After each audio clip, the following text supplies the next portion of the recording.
Hello, hi, నమస్తే. నేను బాగున్నాను. మీ అందరు బాగుండాలని మనస్ఫూర్తిగా కోరుకుంటున్నాను. ఏంటి విశేషాలు అంటే, ఏంటి ఇంత గ్యాప్ వచ్చింది అంటారా? గ్యాప్ రాలేదండి. ఏంటో అలా జరిగిపోయింది అంతే. నేను కూడా ఐ వాజ్ మిస్సింగ్ యూ. సరే, ఒక మంచి కథతో వచ్చాను. ఇవాల్టి కథ యెస్, నిజంగానే మంచి కథ. మీకు కూడా నచ్చుతుంది.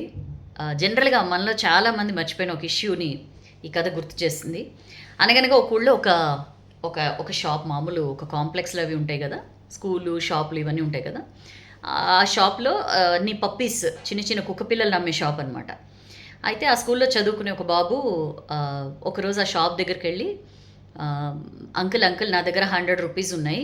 ఇవి తీసుకోండి. నేను కాసేపు పప్పీస్‌తో ఆడుకుంటాను" అంటాడనమాట. అతనంటాడు, "అరే! డబ్బులెందుకు నాన్న, ఆడుకోవడమే కదా! వెళ్ళిపో ఆడుకో" అని చెప్పి అంటాడు. సరే, వాడెళ్ళి బాగా ఆడుకుంటూ ఉంటాడు. చాలా బుజ్జి బుజ్జి పప్పీస్. జనరల్‌గానే పిల్లలకి కుక్క పిల్లలంటే ఇష్టం ఉంటుంది గదా! ఆడుకుంటూ ఉంటాడు. ఒక చిన్న కుక్క పిల్ల ఒక మూలనే దాక్కుంటూ ఉంటుందనమాట. అది బయటకొచ్చి ఆడుకోకుండా ఉంటుంది. వెళ్ళి అడుగుతాడు, "అంకుల్, ఎందుకు ఆ పప్పీ ఎందుకసలు రావట్లేదు? ఇవన్నీ బానే ఆడుతున్నాయి కానీ అదెందుకు దూరంగా ఉంటోంది" అంటే, అప్పుడు అతను వెళ్ళి తీసుకెళ్ళి చూపిస్తాడనమాట. ఆ పప్పీనిలా ఎత్తి దానికి కాలు కొంచెం ప్రాబ్లమ్ ఉంటుందనమాట. అందుకనే అది కలవదు, యాక్టివ్‌గా ఉండదు. అట్లా దూరంగా ఉంటుంది అంటే, ఈ బాబు "నేనిప్పుడే వస్తాను అంకుల్" అని ఇంటికెళ్ళిపోతాడు. ఇంటికెళ్ళిపోయి తన కిడ్డీ బ్యాంక్ ఉంటుంది కదా! పిగ్గీ బ్యాంక్ అని చెప్పి అంటారు. అది తీసుకొచ్చి అతనికిచ్చి, "అంకుల్, ఇందులో నేను సేవ్ చేసుకున్న డబ్బులున్నాయి. ఇంకా ఏమైనా అయితే కూడా నేను డ్యాడీని అడిగి తీసుకొచ్చి ఇస్తాను. నాకు ఆ పప్పీ ఎంతకు అమ్ముతారో చెప్పండి" అంటాడు. అంటే, "అరే! ఎందుకు, ఆ పప్పీ అసలు యాక్టివ్‌గా ఉండదు. ఈ పప్పీస్‌లాగా ఆడదు కూడా. దానికి కాలు ప్రాబ్లమ్ ఉంది. నువ్వు దాన్ని తీసుకెళ్ళినా నువ్వు దాంతో ఏం ఎంజాయ్ చేయలేవు. వీటిలో ఏదైనా కొనుక్కోవచ్చు కదా" అని చెప్పంటే, "కాదు అంకుల్, నాకు అదే కావాలి" అంటాడు బాబు. "అరే! విను నాన్న చెప్తే, నీకు నువ్వు నువ్వు మళ్ళీ నువ్వే ఫీల్ అవుతావు. ఎందుకు అనవసరంగా దీన్ని కొనుక్కున్నాను" అంటే, "అంకుల్, ఒక్క నిమిషం" అని చెప్పి బాబు ఇలా వెళ్ళి కాలు ఇట్లా, ప్యాంట్ ట్రౌజర్ ఉంటుంది కదా! దాన్ని ఇట్లా కొంచెం పైకెత్తి చూపిస్తాడనమాట. ఆ బాబుకి కూడా కాలు కొంచెం ప్రాబ్లమ్ ఉంటుంది. అంటే హ్యాండిక్యాప్డ్ అనమాట. Physically challenged. అది చూసి ఒక్కసారి అతను నోట మాట రాదు. "అంకుల్, నేను స్పెషల్ చైల్డ్. ఆ పప్పీ కూడా నాలానే. ఆహ్, దాన్ని నేను తీసుకోకపోతే అది అలానే ఎప్పటికీ ఉండిపోతుంది. దానికి మీరు కనీసం దానికి ఎంతకమ్ముతారు అంటే రేట్ కూడా చెప్పలేని పరిస్థితిలో ఉన్నారు. అంటే దానికి మినిమమ్ కూడా వాల్యూ లేదు, రెస్పెక్ట్ లేదు. బట్ అది అలా ఉండకూడదు అంకుల్.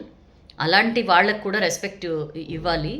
నాలాంటి వాళ్ళకి కూడా రెస్పెక్ట్ ఉండాలి సొసైటీలో." చిన్న బాబు, వాడికి ఎంత మెచ్యూరిటీ లెవెల్సో. నేను ఆ పప్పీని తీసుకెళ్తానంటే ఇంక అతనేం మాట్లాడడనమాట. "సరే నాన్న, తీసుకెళ్ళు" అని చెప్పి ఇచ్చేస్తాడు. చాలా చిన్న బుజ్జి స్టోరీ అండి. మనం చాలా సార్లు లైఫ్‌లో కొంతమందిని చూసి, వాళ్ళ బ్యాక్‌గ్రౌండ్ ఏంటి, వాళ్ళు ఎలాంటి పరిస్థితుల నుంచి వాళ్ళు వచ్చారు, లేదా వాళ్ళు ఎలాంటి పరిస్థితుల్లో ఉన్నారు అనేది ఆలోచించుకోకుండా వి పాస్ అ జడ్జ్‌మెంట్. మనం ఒక నిర్ణయం తీసేసుకుంటాం వాళ్ళ గురించి, లేదా ఒక తీర్పుకొచ్చేస్తాం, లేదా ఒక మైండ్‌లో వాళ్ళ మీద ఒక అభిప్రాయం ఏర్పాటు చేసుకుంటాం. Never do it. ఎవరికుండేవి వాళ్ళకుంటాయి.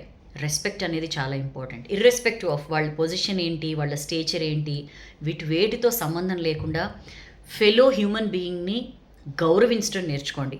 పిల్లలకు కూడా నేర్పించండి. ఎందుకంటే లైఫ్‌లో ప్రతి ఒక్కళ్ళు ఏదో ఒక స్ట్రగుల్ చేస్తున్నారండి. మనకు కనిపించేవే కొన్ని, కనిపించనివి ఎన్నో ఉంటాయి.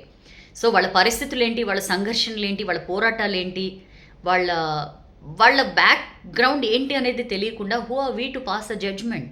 ఒక్క క్షణం ఆలోచించుకోండి. సో, మన చుట్టుపక్కల పర్సన్, మన ఫెలో హ్యూమన్ బీయింగ్ ఎవరైనా సరే, ఫస్ట్ వాళ్ళకి మినిమమ్ గౌరవం ఇవ్వడం అనేది మనిషిగా మనం చేయాల్సిన కనీస బాధ్యత అనేది గుర్తుపెట్టుకోండి. అది చాలా చాలా చాలా ఇంపార్టెంట్. నాకైతే బాగా నచ్చింది. బాగా కనెక్ట్ అయింది. మీరు కూడా అందరినీ గౌరవించండి. తప్పే ఉంది అందులో కదా! గౌరవిస్తే పోయేదే ఉంది. నాకు నచ్చింది. మీకు కూడా నచ్చితే నాకు చెప్పండి. కింద కామెంట్ సెక్షన్‌లో పోస్ట్ చేయండి. పిల్లలకి నేర్పించండి. ఎందుకంటే సాటి మనిషికి గౌరవం ఇవ్వడం అనేది చాలా చాలా ఇంపార్టెంట్. పిల్లలకి చిన్నప్పటి నుంచే అలవాటు చేస్తే ఖచ్చితంగా వాళ్ళు పెద్దయ్యాక మంచి యూజ్‌ఫుల్ సిటిజన్స్ అవుతారు. మీకు కూడా నచ్చిందనుకుంటున్నాను. నచ్చితే షేర్ చేయడం అస్సలు మర్చిపోకండి. ఎప్పుడూ చెప్పేదే, నచ్చితే లైక్ చేయండి. బాగా బాగా బాగా నచ్చేస్తే సౌజన్య మాట అందరికీ తెలియాలి అని మీకు అనిపిస్తే షేర్ చేయడం మర్చిపోకండి. నెక్స్ట్ వీడియోలో కలుద్దాం. దిస్ ఇస్ యువర్ సౌజన్య. అవును, 2 వారాలు నేను పోస్ట్ చేయలేదు కదా! నన్ను మిస్ అయ్యారా? నా స్టోరీ మిస్ అయ్యారా? అలా అయితే కింద కామెంట్ సెక్షన్‌లో పెట్టండి. నిజంగా ఎంతమంది నన్ను మిస్ అయ్యారో చూస్తా. ఓకేనా? నెక్స్ట్ వీడియోలో కలుద్దాం. This is your Soujanya. Tata, bye.